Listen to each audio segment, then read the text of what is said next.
आज की जो घटना मैं आप लोग को सुनाने और बताने जा रहा हूँ, एक घटना बहुत ही खौफनाक है।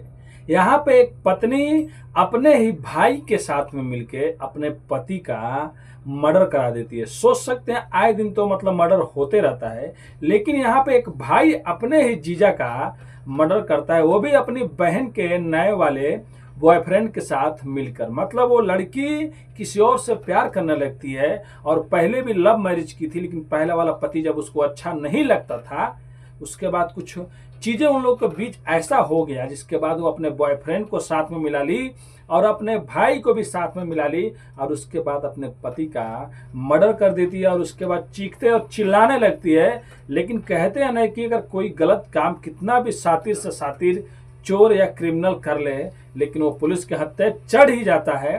सेम यहाँ पे भी इस औरत के साथ में, इस महिला के साथ में ऐसा ही होता है। उसकी एक चालाकी पुलिस पकड़ लेती है और पकड़ने के बाद जब तीनों से पूछताछ होता है, जो सच्चाई सामने आता है, जो भी सुनता था सुनने के बाद हैरान हो जाता था कि एक पत्नी ऐसे कैसे कर सकती है। और यहाँ पे सोचने की बात ये थी, उसका एक भाई था, वो भाई ऐसा कैसे कर सकता है, उसके बॉयफ्रेंड के साथ में मिलकर अपने जीजा को मारने का प्लान बना देता है। तो चलिए पूरी घटना को इस कहानी के माध्यम से बताएंगे।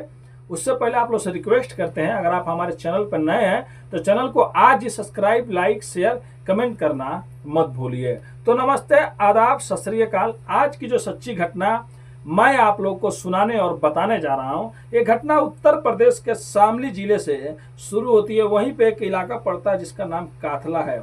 एक आदमी होता है जिसका नाम असलम होता है, उसका उम्र 35 साल होता है और उसकी एक पत्नी होती है और उसके 4 बच्चे होते हैं, 2 बेटे और 2 बेटियां। पत्नी का नाम आसमीना होता है और ये लोग लगभग 9 साल पहले एक जगह में मिले थे। मिलने के बाद इनकी दोस्ती हो जाती है और दोस्ती होने के बाद इन दोनों में प्यार हो जाता है और प्यार होने के बाद कुछ दिनों बाद ये लोग डिसाइड करते हैं कि हम लोग शादी करेंगे और शादी करने के बाद एक साथ में रहेंगे। लेकिन जो लड़की आसमीना होती है, उसका एक भाई रहता है जिसका नाम हारून होता है। हारून ये नहीं चाहता था कि उसकी बहन उस लड़के से शादी करे, लव मैरिज करे, वो इसके खिलाफ रहता है। लेकिन आसमीना की जिद होती है कि मैं करूंगी शादी तो उसी लड़के से करूंगी जिसका नाम असलम होता है। अब ये दोनों लोग शादी कर लेते हैं और शादी करने के बाद एक साथ में रहने लगते हैं। लगभग 9 साल बीत जाते हैं, 4 बच्चे हो जाते हैं। तभी कभी कभी असलम जो है, जो कमाने और इन लोगों को खिलाने के लिए, काम काज के लिए बाहर आया जाया करता था। इसी 6 महीना पहले की बात है।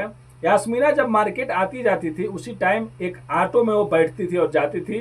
कुछ दिनों बाद यास्मीना की उस ऑटो ड्राइवर से दोस्ती हो जाती है, जिसके बाद ऑटो ड्राइवर का नाम इंतजार होता है। उसके बाद वो उसको फोन करती, उसके साथ में घूमने जाती।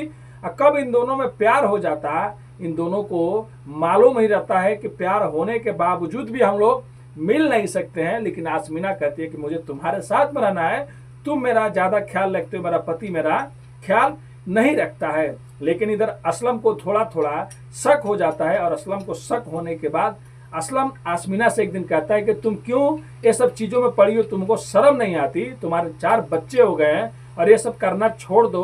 वो सीधे सीधे वार्निंग देता है, लेकिन आसमीना नहीं मानती है।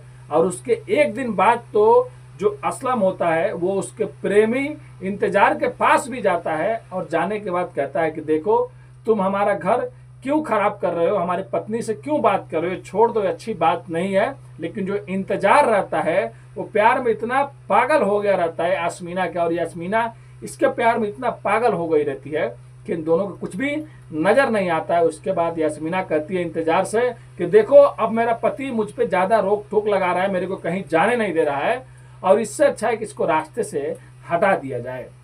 उसके बाद जो यास्मीना रहती है, एक चीज का फायदा उठाती है। उसको ये मालूम रहता है कि उसका जो भाई है हारून, वो उसके पति को पसंद नहीं करता। असलम को जब से शादी हुआ था, वो उस टाइम भी बोलता था कि असलम से शादी मत करो। वो इस चीज का फायदा उठाती है और हारून के पास जाती है और कहती है कि भाई, मैं एक लड़के से प्यार करती हूँ और उसी से शादी करना चाहती हूँ, उसके साथ में रहना चाहती हूँ। तुम जो बात बोले थे वो सही निकला, जिससे मैं शादी की वो गलत इंसान है, मुझको उसके साथ में नहीं रहना है और उसको रास्ते से हटाना है।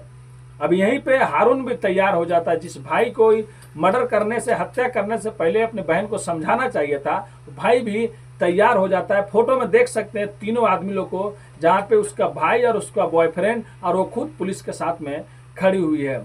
अब ये लोग खड़े तो हो जाते हैं, तैयार तो हो जाते हैं। उसके बाद ये लोग प्लान बनाते हैं कि कैसे उस असलम बेचारे पति का मर्डर किया जाए। उसके बाद एक दिन हारून जाता है और जाने के बाद कहता है असलम से कि देखिए भाईजान, मेरे घर पे पार्टी है और आप लोग को आना है, और मेरे घर बिरयानी का भी पार्टी है। हारून कहता है ठीक है हम लोग आएंगे, बच्चे बच्चे एक साथ में आएंगे। लेकिन वो कहता है कि हारून कि नहीं, बच्चे लोग को लेकर नहीं आना है। असलम कहता है ठीक है नहीं लेके आएंगे, यहाँ पर बड़े बड़े लोगों का पार्टी, मतलब बड़े बड़े लोग रहेंगे जो जवान है, जो मतलब ऐसे है वैसे हैं। वो बोलता है ठीक है। एक दिन यास्मीना उसको अपने पति को असलम को लेके आती है। बिरयानी ये लोग जो भी दावत रहता है खाते हैं, और कोल्ड ड्रिंक रखा हुआ रहता है। जैसे असलम कोल्ड ड्रिंक पीता है, असलम का भी फोटो आप लोग देख सकते हैं, दिखाई दे रहा होगा, वही उसका पति है यास्मीना का, जो 35 साल का रहता है। जैसे वो कोल्ड ड्रिंक पीता है, कोल्ड ड्रिंक पीने के बाद बेहोश हो जाता है। उसके बाद यास्मीना अपने बॉयफ्रेंड को फोन करती है। फोन करने के बाद उसको अपने घर बुलाती है। अब जैसे इंतजार, कुछ टाइम इंतजार करता है, उसके बाद वो उनके घर आता है। उसी के ऑटो में उसको बेहोशी के हालत में रखा जाता है, और जंगल में लेके जाने के बाद उसका गला रेत के उधर ये लोग फेंक देते हैं। ये बात शनिवार की रहती है। लेकिन जैसे शनिवार बीतता है, संडे की सुबह आता है, मतलब पिछले हफ्ते की मैं कहानी आप लोग को सुना रहा हूँ, आज से 5-6 दिन पहले की। तो जैसे ही ये सुबह आता है संडे के दिन, कोई आदमी जब जंगल के साइड में बाथरूम करने के लिए जाता है, देखता है कि ज़्यादा वहाँ पे मतलब बदबू उदबू आ रही है, पिल्ले उल्ले थोड़ा जानवर झुके हुए, जाकर देखता है तो पता चलता है कि कोई इंसान है। उसके बाद तुरंत पुलिस को फ़ोन किया जाता है। पुलिस मौके पे पहुंचती है। लाश की अच्छे से चेक किया जाता है, तो उसके अंदर से एक आधार कार्ड निकलता है। पता चलता है कि इसका नाम असलम है। घर का भी पता रहता है। तुरंत फ़ोन किया जाता है। असलम के पिता जब मौके पे पहुंचते हैं, पहचानते हैं, फिर उसके बाद असलम को लेके जाया जाता है। उसका जो भी रहता है पोस्टमार्टम वो किया जाता है, और कत्ल का, हत्या का रिपोर्ट FIR दर्ज हुआ होता है। उसके बाद उसके पत्नी से पूछा जाता है कि तुम बताओ तुम्हारा पति लास्ट टाइम में कहाँ गया था। तो पत्नी कहती है मुझे मालूम नहीं है, और चीखती और चिल्लाती है। लेकिन बच्चों को साफ साफ पूरा मालूम रहता है कि लास्ट में उसकी माँ और उसके पिता एक साथ में गए होते हैं। लेकिन जैसे उसकी पत्नी रो रही थी, चिल्ला रही थी, उसके बाद पति को और शक हो जाता है। और पत्नी का जब मोबाइल का कॉल डिटेल निकाला जाता है, तो पता चलता है कि उसकी पत्नी 1-2 लोगों से 2-4-5 दिनों से बहुत ज़्यादा बात कर रही थी। उसमें एक ऑटो ड्राइवर रहता है जिसका नाम इंतजार रहता है, और उसका भाई रहता है। अब तीनों को उठाया जाता है, और रात के टाइम में भी ये तीनों लोग एक दूसरे से बात किए रहते हैं। अब जब पुलिस अपने तरीके से पूछताछ करती है, तब तीनों के तीनों टूट जाते हैं, अलग अलग रूम में रहते हैं। उसके बाद तीनों लोग ये स्वीकार कर लेते हैं, जुर्म कबूल कर लेते हैं कि उन्होंने ये मर्डर किया है। जब यास्मीना से पूछा जाता है कि ये बताओ, तुमने तो इससे लव मैरिज शादी किया था, अपनी मर्जी से शादी किया था, तब तुमने इसका मर्डर क्यों कराया? तब वो कहती है कि पहले तो सब ठीक ठाक था 9 साल तक, लेकिन उसके बाद मेरा पति मेरे को झगड़ा करता था, मेरे पे ख्याल नहीं रखता था, और उसी बीच मेरा इंतजार से मुलाकात हो जाता है, वो मेरा ख्याल भी रखता था, मुझसे प्यार भी करता था। फिर इसके बाद ये रोक टोक करने लगता है, इसको मालूम चल जाता है। तो इंतजार को भी ये समझाया था, धमकाया था, मेरे को भी समझाया था, और हम लोगों को एक होना था, इसके लिए हम लोग इसका मर्डर कर देते हैं। लेकिन यहाँ पर अगर ये लोग चाहते तो जो यास्मीना थी साफ साफ इसको तलाक दे सकती थी, दूसरा शादी कर सकती थी, अपनी अपनी जिंदगी ये लोग जी सकते थे। लेकिन इन्होंने गलत किया। और सबसे हैरान करने वाली इसमें जो सस्पेंसिंग केस आया, सामने मोड़ आया है, उसका भाई हारून का है। वो तो छोटा बच्चा नहीं था, बड़ा आदमी था, भले उसके जीजा से उसका बनता नहीं था, लेकिन वो कैसे तैयार हो जाता है कि उसके नए वाले बॉयफ्रेंड के साथ में उसकी बहन को रखने के लिए पहले जीजा का कत्ल करवाता है, कत्ल की साजिश करता है। तो तीनों लोग को जेल में भेज दिया गया है। तो ये थी कहानी एक बेवफा पत्नी की, जो पहले तो लव मैरिज करती है, 9 साल तक रिलेशन में रहती है, 4 बच्चे भी उनके हो जाते हैं, और उसके बाद फिर उसे दूसरा प्यार हो जाता है, और दूसरे बॉयफ्रेंड के साथ में रहने के लिए अपने ही भाई का इस्तेमाल करती है, बॉयफ्रेंड का इस्तेमाल करती है, और उसके बाद अपने बेचारे असलम बहुत अच्छा रहता है, उसका कत्ल भी कर देती है। तो अभी ये लोग जेल में जिंदगी भर सड़ेंगे। और मैं हमेशा एक ही बात करता हूँ, अगर आप लोग को एक दूसरे के साथ में नहीं रहना है किसी भी रिलेशनशिप में, तो एक दूसरे से अलग हो जाइए, अपने अपनी ज़िंदगी अलग तरीके से जिए।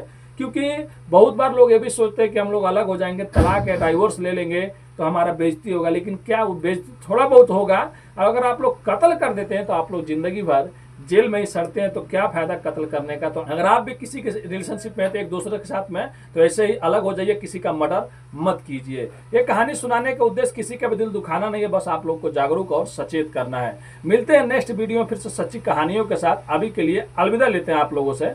धन्यवाद।